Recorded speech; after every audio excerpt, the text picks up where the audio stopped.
Hey there, A's Day fans. Welcome to our Monday edition of our show. We appreciate each and every one of you kicking off your week with us here at A's Day. I'm your host, Joe Grado, and we've got a little bit of housekeeping to wrap up as it is now the All-Star break officially. So the majority of the green and gold can kick their feet up, rest their tires before getting ready to get back after for the second half of the season.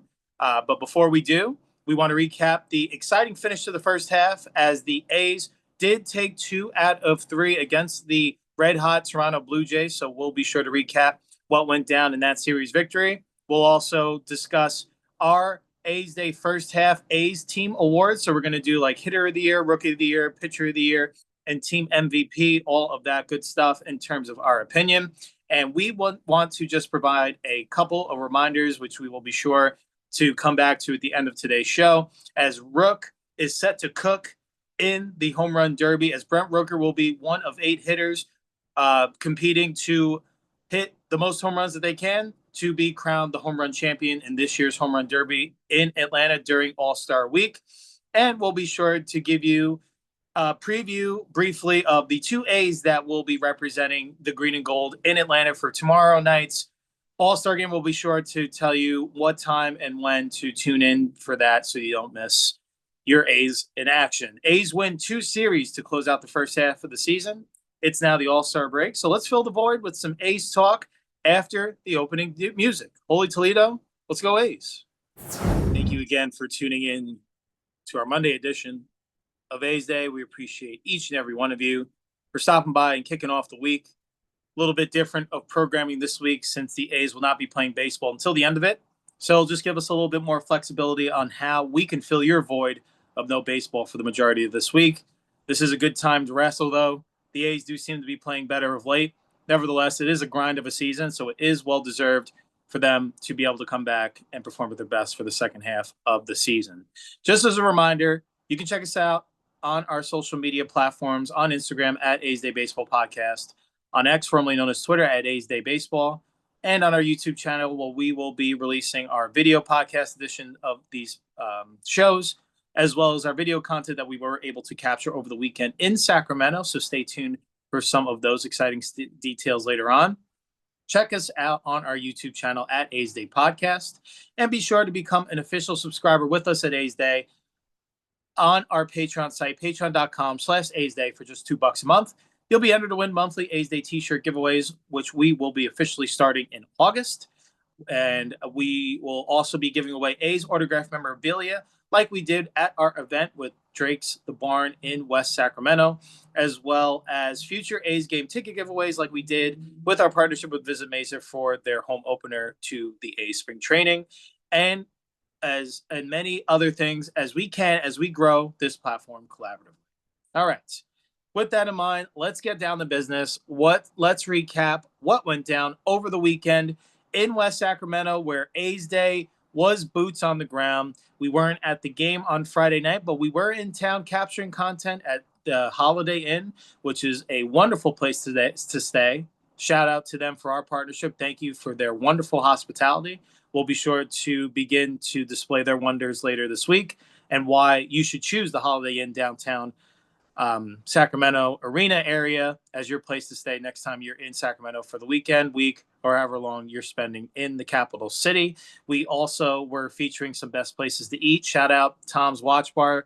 Will, the manager there, was so hospitable and has welcomed us back anytime we're in town. So we certainly will take him up on that, because Tom's Watch Bar is an amazing place with wonderful specialty cocktails, wonderful service, and absolutely delicious food. Can't wait to get into that later this week. And we were able to check out an attraction, the California State Railroad Museum. Shout out Ty, the museum director, who gave us an exclusive tour behind the scenes of what shaped many things in terms of globalization, in terms of transportation of goods, services, and people through the power of the railroad. We'll be sure to share a lot of insight there. And especially during the summertime when it is extremely hot outside at times, it is wonderfully cool in there. So definitely a great indoor summer activity for sure. You won't be disappointed. And obviously we were in town to also get some A's content on Saturday. But until then, we have to see what happened in game 1 of this series, as it's Friday night in West Sac. Blue Jays, A's. Blue Jays coming in winning 12 of 14, best record in baseball since June 26th. They would remain hot as it was all Blue Jays early in this one. After trading zeros through the first three frames with this pitching matchup that featured Max Scherzer for the Blue Jays going up against Luis Severino on this Sevy Friday edition, the Blue Jays would notch a run on the scoreboard in the fourth via an Ernie Clement sacrifice fly.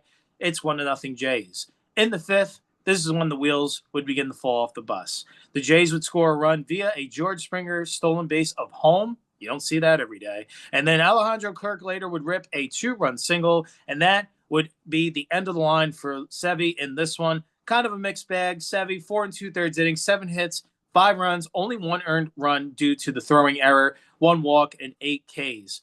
On would come Jack Perkins, who has been quite effective out of the bullpen. However, this would not be his night. And the Jays would not be done. An RBI single by Miles Straw and an odd 2-run double by local Sacramento native Nathan Lukes, who ricocheted one off the pitcher and out of play for 2 more runs with the automatic double. That would cap off an extended 6-run fifth. It's 7-0 Blue Jays. On comes a couple of football references. A's down a touchdown. They would finally answer back in the bottom of the sixth with some power of their own, kicking a field goal as Nick Kurtz and Tyler Soderstrom would go back-to-back, leaving the yard with Kurtz's home run being of the 2-run variety, cutting into the deficit with a field goal, 3-run sixth. It's now 7-3 Jays. On would come Osvaldo Bido out of the A's bullpen back from AAA. He would cover the remaining 4 innings in this one and put up zeros in each of them. To the ninth we go. On comes Jeff Hoffman out of the Jays bullpen. Max Muncy would get the rally started with a 1-out solo home run, his 9th homer on the year. It's now 7-4. Now with 2 outs, Zach Geloff would score on a wild pitch, and Brent Rooker would follow with an RBI single. Don't look now. The A's were once down 5-0 into this one. It's now 7-6. Unfortunately, the A's would come up just short in this one, as Hoffman would go on to strike out Nick Kurtz to end this one. Ball game over. Blue Jays win 7-6. So I think Sevy had kind of a mixed bag in this one. Obviously, registering the 8 punchies, you like to see him register the good swing and miss, but unfortunately doesn't really work deep into this one. And I thought it was kind of a grind. Obviously, it's tough on a hot day. It was extremely hot in West Sacramento on Friday. I think it was the hottest day of the weekend. You can see he was laboring, maybe falling behind more hitters than he would like, hence driving up that pitch count and why he didn't last as long as he would have liked. I think that did kind of set a negative tone for this one, but obviously Perkins coming in and kind of getting mashed around didn't help as well. So that 5th run railing, I think, really undid the A's in this one. Unfortunately, it's not going to be perfect. Do appreciate the fight from the A's being down 7-0. They could have easily made a business decision on a hot night, mailed it in, and fight to live another day. That's just not this team's mentality. They're going to scratch and claw till the 27th out. And they did in this one. I mean, they were down 7-0 in the 5th and come back all the way to within a run, tying run at first, winning run at the plate, and Kurtz. And Hoffman just got a little bit nasty on Kurtz, and unfortunately just, Kurtz has had so many late inning magic heroics and big home runs. Can't do it every time, and Hoffman is the closer for a reason. And, obviously he struggled on this night, but typically he is nails for them. So the fact they were able to come back on him and get 3 in that late inning, it definitely, I think, carried over some momentum into the weekend. So we'll see if that was the case. Osvaldo Bido back from AAA. 4 scoreless innings, really important, saving the bullpen for the duration of the series. He looked quite effective in his swingman role, so just wanted to shout him out there. And Kurtz and Sodi, they keep remaining hot with that power stroke. They go back-to-back in this one off of Scherzer. I'm sure it was exciting for those 2 young sluggers. Sodi's really getting back to hitting homers. He had that big plethora back in April, and then it seemed like he went some time before getting that homer power stroke back. Hopefully he continues to work on those little tweaks that he has made that has gotten him back to that extra base, that hot hitting, and see if he can really elevate his performance in the second half. So on to game 2, which A's Day would be at yours truly, we had media access thanks to our communication with the A's communication department. They were gracious enough to give us field passes, which allowed us access to be on the field during batting practice. And they also allowed us to interview a couple A's players beyond the left field wall. So wanted to shout them out. We also got to spend a little bit of time up in the press box. That was really cool to see the stadium at that vantage point. We are going to have a special edition episode on Wednesday, which we are going to go into more detail about our experience at Sutter Health Park. So this is the first you're hearing about this official date. We're going to update you and remind everyone on social media, but we want to make sure we don't rush it. We want to make sure we give you every angle of our experience. So we are in the midst of editing content, which will be available on our YouTube channel as well. We are going to have, so we had 2 5-minute interviews with players. The first one is going to be released on Wednesday's show, and then the second one will be released on Friday's show. So stick with us to the end of the show, and we'll announce who is going to be released on which day.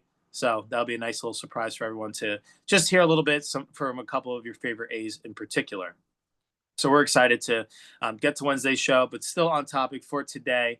As we were on site, we were sitting 3 rows behind the Blue Jays dugout. So we were in section 107, row 6, but with the way the stadium is cut out, that left us only 3 rows behind the dugout. So definitely a great vantage point to view some professional baseball, nice up close and personal. As game 2 of the series would feature Kevin Gosman with his nasty splitter. It was something to see live in person, going up against lefty Jacob Lopez. Onto the game. Started off well once again for the Blue Jays. In the second, Leo Jimenez with homer to left center. A no-doubter to get the scoring started. It's 1-0 Jays. Onto the third, the Jays would make it 2-0 via a Bo Bichette RBI double. In the bottom half of that inning, the A's would answer back. Lawrence Butler ripped an RBI single to right, bringing home Denzel Clark to cut the deficit to 2-1. Brent Rooker would go on to tie this one at 2 via an RBI double. 2-2 now after 3. In the fifth, the A's would capture the lead via a 2-run home run from Brent Rooker, number 20 on the year and number 99 for his career. It's now 4-2 A's. To the 8th we go. A's cling to a 4-2 lead. The Jays would attempt to rally. After a Vladimir Guerrero walk and Bo Bichette double, Alejandro Kirk would bring home Guerrero via the sacrifice fly to make it now 4-3. On would come Sean Newcomb with 1 out and would be absolute nails in a tight spot. He would come on to strike out Barger and Jimenez to keep the lead intact. Would remain 4-3 to the 9th. It's Miller time. After a leadoff walk and sack bunt, Miller would get nasty, striking out Ernie Clement and George Springer, both looking. It went Lopez to Alvarado to Kelly to Newcomb to Miller. Ball game over. A's win this one 4-3 and tie the series at 1. So this was the Brent Rooker game. Shout out him. And he really put together a standout all-star performance. And I guess he wasn't tired from earlier in the day. We'll talk about this more on Wednesday. But we had a very unique opportunity. We basically had that media access, on-field access, and we were in for a treat as Brent Rooker came out to the field prior to batting practice and put in his work to practice for the home run derby, since he is going to be one of the 8 participants in Atlanta, which is set for tonight, 5 o'clock Pacific time, 8 o'clock Eastern, down in Atlanta at Truist Park, home of the Atlanta Braves. He has as good a chance as anyone, in my opinion. He put on an absolute clinic, and he said he's not going to alter too much with his swing. And you could see it. It looked like he was just taking rounds of batting practice, but he just has that natural power with that relaxed swing. I think he has as good a chance as anyone. He's athletic but strong. And I do think that is what you need in a home run derby like this. You need to showcase some unique durability and also endurance, just because each of the rounds are timed. So it's not like the old school format where, you get 10 outs and as many pitches as you want.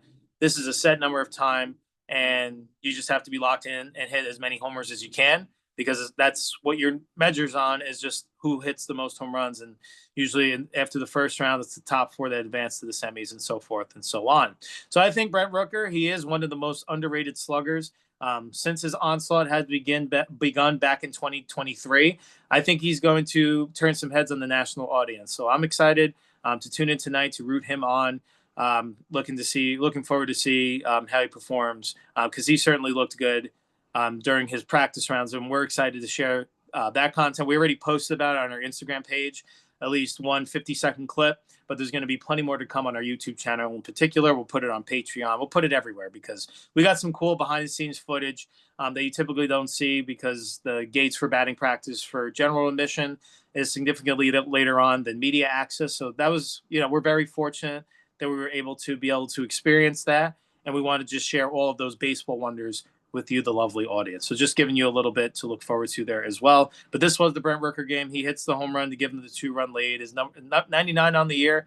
He did have another at bat in this game. We were hoping, and I had the phone ready to catch if he was going to hit another one. That would have been career homer number 100 to see in person. That would have been pretty cool. But nevertheless, I think he ended up getting intentionally walked. So didn't get to see history there.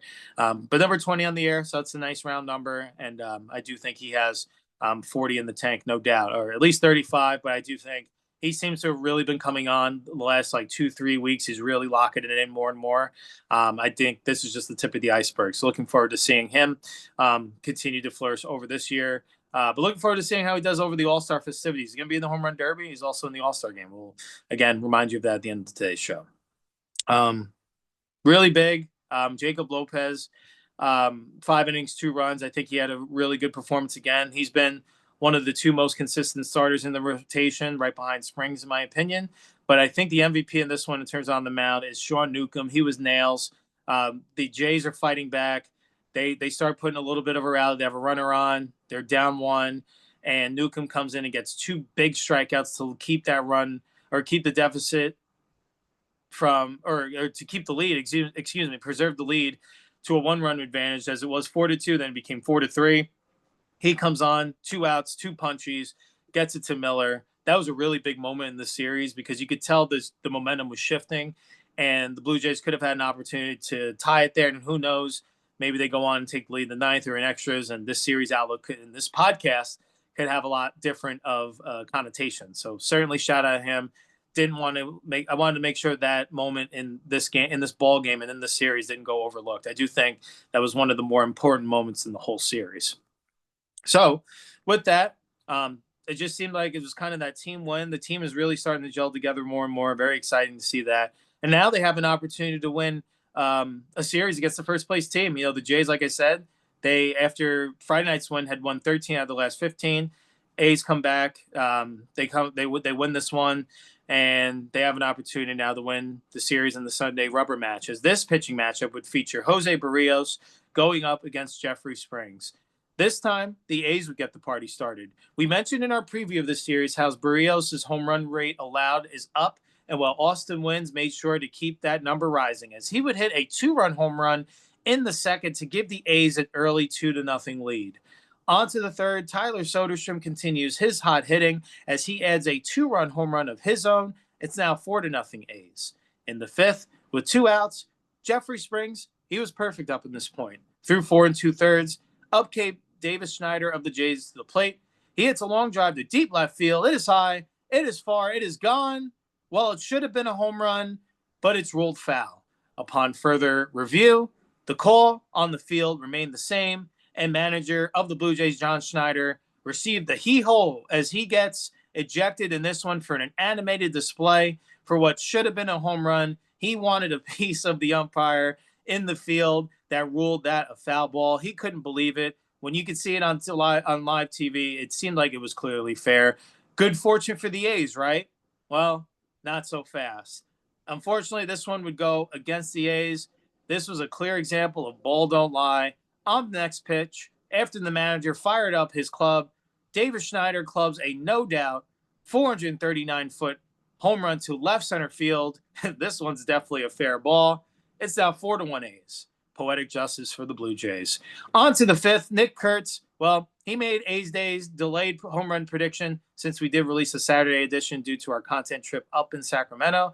We predicted that Kurtz would homer over the final 2 games of this series, aside from his Game 1 homer, and he does in this one in the rubber match. It comes true as he smashes a 2-run home run opposite field to left off the lefty Jays reliever, his 17th on the year. It's now 6-1 A's.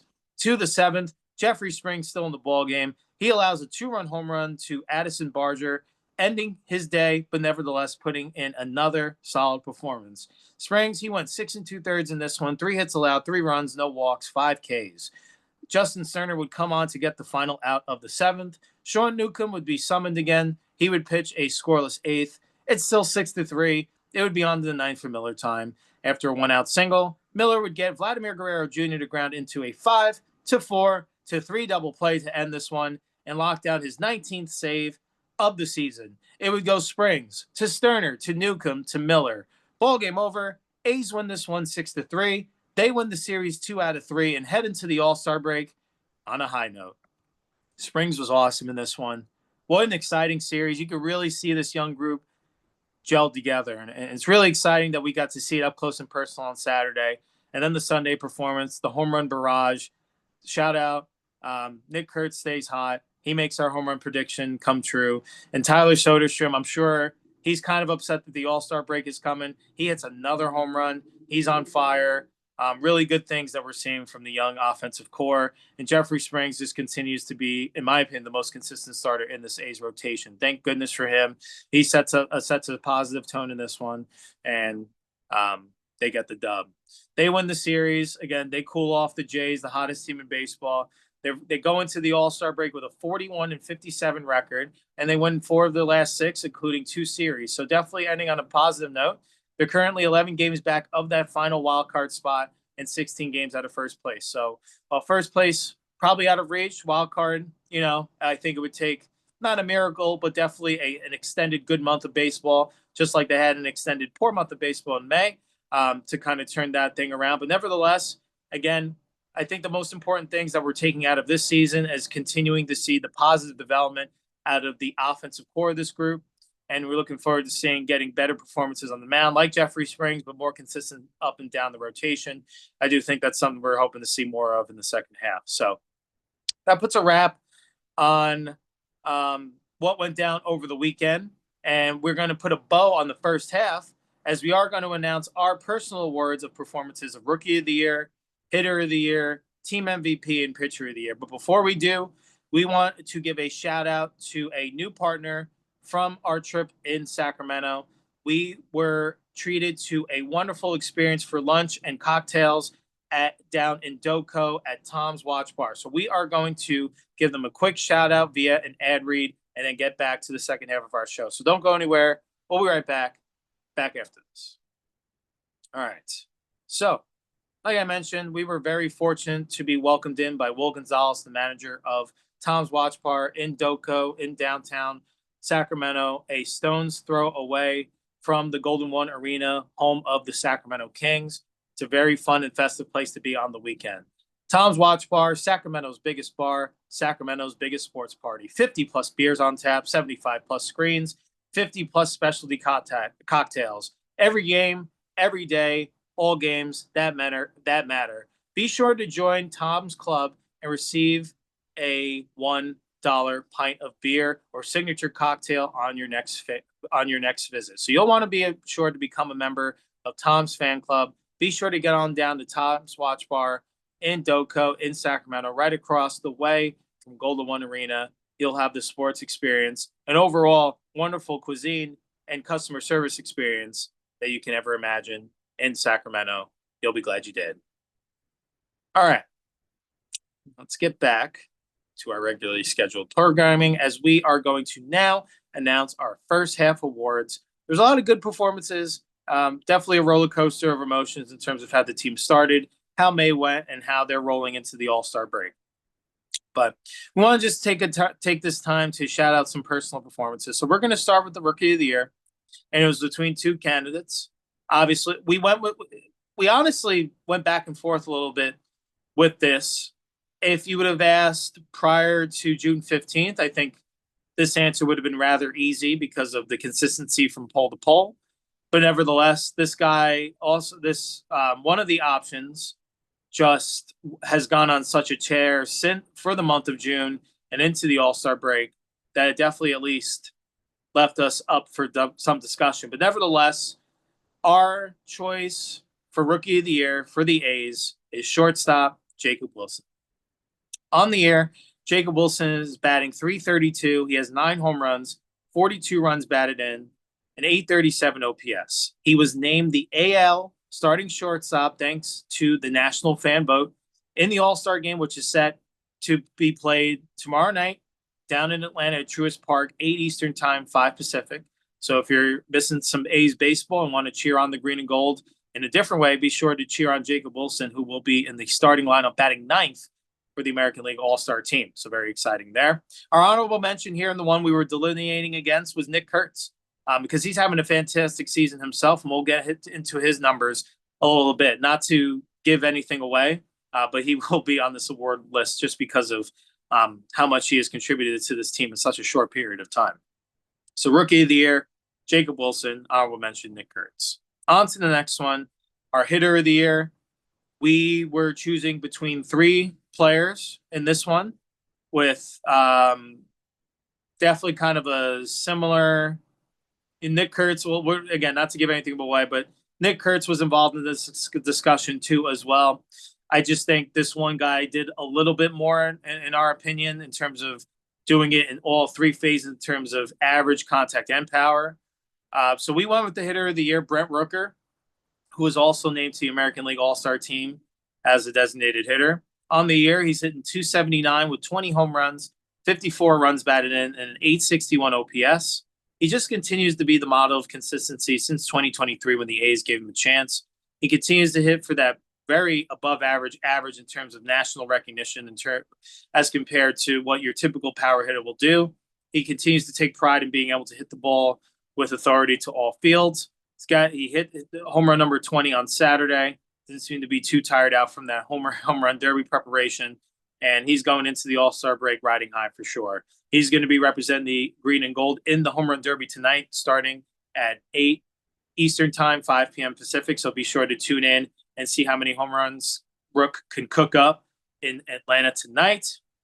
So best of luck to him.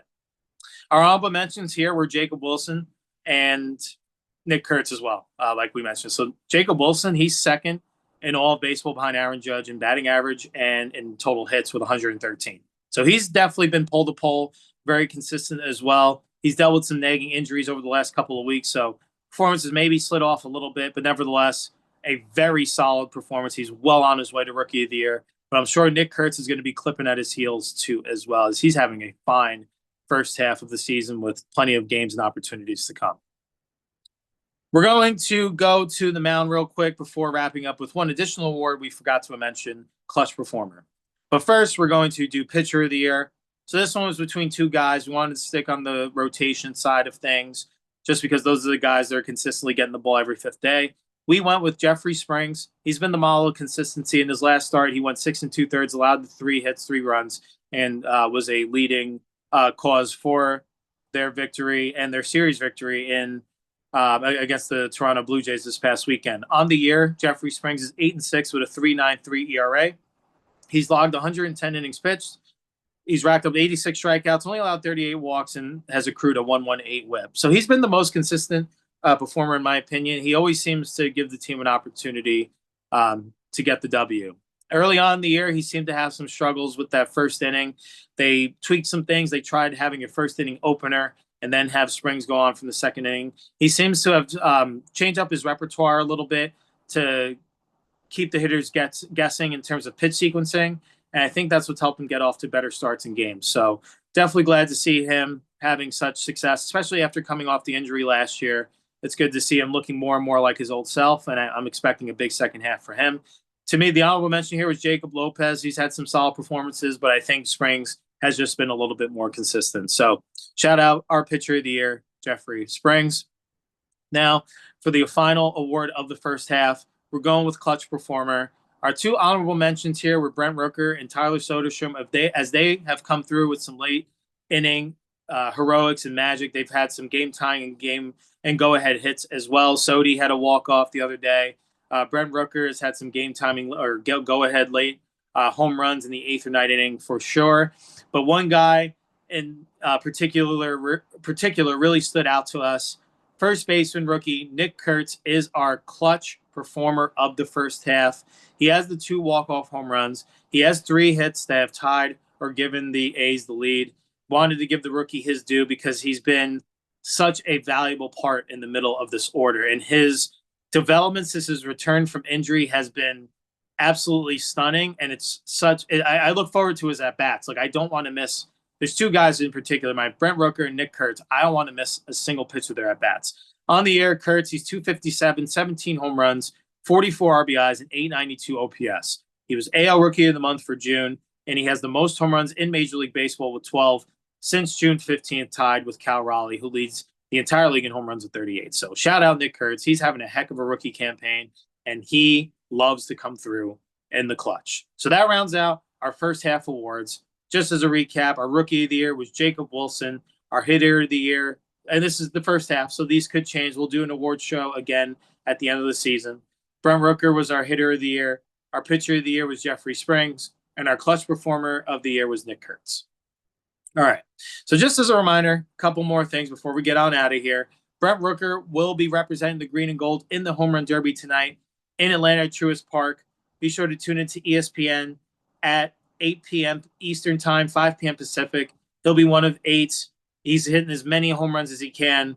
Let the Rook cook. I think he's got as good a chance as anyone. And we on A's Day are going to predict that Brent Rooker will win the Home Run Derby, and he will beat James Wood, of the Washington Nationals, who is it seems like the popular consensus pick to win this Home Run Derby. We think Rooker is going to continue rolling under the underrated status, and we'll be cheering him on as we see Rook cook in Georgia. So best of luck to Brent Rooker in the Home Run Derby. We can't wait to talk all about his performance on our next show.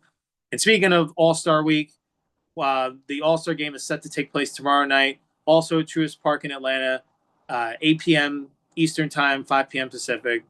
AL versus NL. A's are going to have 2 representatives in Jacob Wilson, the starting shortstop. He'll be batting 9th for the Green and Gold, or for the American League, representing the Green and Gold. And Brent Rooker will get an opportunity at some point. He was elected as a reserve player as a designated hitter. Ryan O'Hearn is the starting designated hitter from the Baltimore Orioles. He's having a fine season, but Rooker will get in an at-bat or 2 at some point later on in the game. So be sure to tune in this week. I know there is no A's games until the end of the week, but nevertheless, there are All-Star festivities to enjoy, and we'll be here recording behind the mic, filling that baseball void. And with that, that is another wrap on an edition of A's Day. We're very thankful for you kicking off your week with us here on our Monday edition of our show. We actually are going to have a little bit of special programming this week. Just because we were able to capture so much content up in Sacramento, we're adding an extra episode this week to fill that baseball void. So tune in. Our next show is going to be this Wednesday, July 16th. We're going to be recapping what went down in the Home Run Derby. We'll see if Rook cooked and if he won the Home Run Derby. And we'll talk about what went down in the All-Star game, how Jacob Wilson and Brent Rooker did.